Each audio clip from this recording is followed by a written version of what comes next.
আসসালামু আলাইকুম বন্ধুরা, ঈদ উল ফিতরের অনেক অনেক শুভেচ্ছা। আজকের দিনটা শুরু হলো এক রাশ ব্যস্ততা নিয়ে আর নতুন এক প্রস্তুতির মধ্যে দিয়ে। পকেটে হয়তো খুব বেশি কিছুই নেই, কিন্তু মনে আছে অনেক বড় স্বপ্ন। ঈদের সকাল মানেই মিষ্টি কিছু মুখে দিয়ে দিনটা শুরু করা। আম্মুর হাতের এই সামান্য আয়োজনটুকু আমার কাছে অনেক পাওয়া। ফাঁকা রাস্তা দিয়ে একা হেঁটে যাওয়ার এই মুহূর্তগুলো আমাকে বাবা, কিন্তু নিজের পায়ে দাঁড়ানো এই লড়াইটা একদম একা লড়তে হয়। তবস করে কষ্টের পরেই সুখের দিন আসে।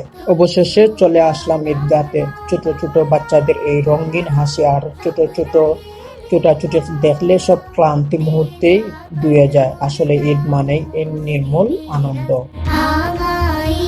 দেখতে দেখতে ঈদগাহ কানায় কানায় ভরে উঠল। ধনী গরিব নির্বিশেষে সবাই আজ এক কাতারে সামিল। জীবনের সব ভেদাভেদ ভুলে যাওয়ার দিন আজ। আলহামদুলিল্লাহ, সুন্দরভাবে নামাজ শেষ করলাম। আল্লাহর কাছে নিজের সব অপূর্ণতা আর কষ্টের কথাগুলো তুলে ধরলাম। বিশেষ করে তিনি নিশ্চয়ই ভালো কিছু লিখে রেখেছেন আমার জন্য। সবাই চলে যাচ্ছে আপন ঠিকানা। হয়তো আজকের দিনটা আমার জন্য খুব জাঁকজমকপূর্ণ ছিল না, তবুও আমি খুশি। আপনাদের ঈদ কেমন কাটলো কমেন্ট করে জানাবেন। ভিডিওটি ভালো লাগলে লাইক দিবেন। দেখা হবে পরের ভিডিওতে ইনশাল্লাহ। আল্লাহ হাফেজ।